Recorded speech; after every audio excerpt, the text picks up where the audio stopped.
Hello everyone, good morning সবাইকে। আর শুভ নববর্ষ সবাইকে।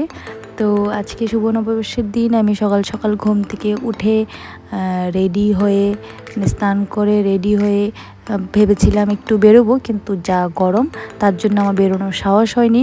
আমার হাজব্যান্ড গেছে বাজারে আর আমি এদিকে রেডি হয়ে মানে আজকে একটা ভালো একটা দিন, তাও আর একটা ভালো জিনিস হতে চলেছে। তো তোমরা থাম্বনেল দেখে নিশ্চয়ই ভাবছো কি হতে পারে ব্যাপারটা। তো তোমরা ভিডিওটা দেখতে থাকো। তো আমি যেহেতু আমি বেরোইনি, তো আমি বসিয়ে দিয়েছি রান্না। প্রথমে হয়েছে আমার টক ডাল, আমি তেঁতুল দিয়ে বানিয়েছি যেহেতু আগের দিন আম ডাল খেয়েছি। তারপর মাছ ভাজা আর মাটন কষা। তো আমি সিম্পলি বানিয়েছি আজকে, বেশি কিছু পদটা বাড়াইনি, সিম্পলি রেখেছি। তো রান্নাবান্না শেষ করে সবাইকে খাইয়ে আমি বসেছি ভাত খেতে।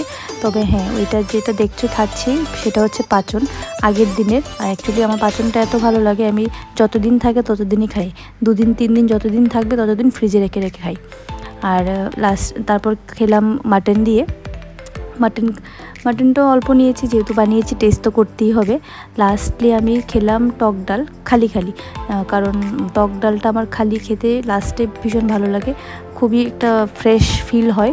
মানে আগে যতই হেভি খেয়ে থাকে না কেন, ডালটা দিয়ে ফিনিশিং করলে ভালো লাগে। তোমাদের কার কার এরকম ভালো লাগে আমাকে কমেন্টে জানিও। তো লাস্টলি আমি সব কাম সেরে তারপর আমি টিভি দেখতে দেখতে মিষ্টি দইটা এনজয় করলাম। ওইটাও ভালো লাগে গরমের দিন মিষ্টি দই খেতে।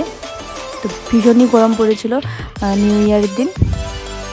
লাস্টলি রেস্ট করার পর আমি বিকেলে বেরোলাম একটু কোথাও মেলাতে ঘুরবো বলে। তবে এত ভিড়, ওইদিকে আমি যাওয়ার জন্য স্কোপই পাইনি, আমি অন্যদিকে টার্ন করেছি।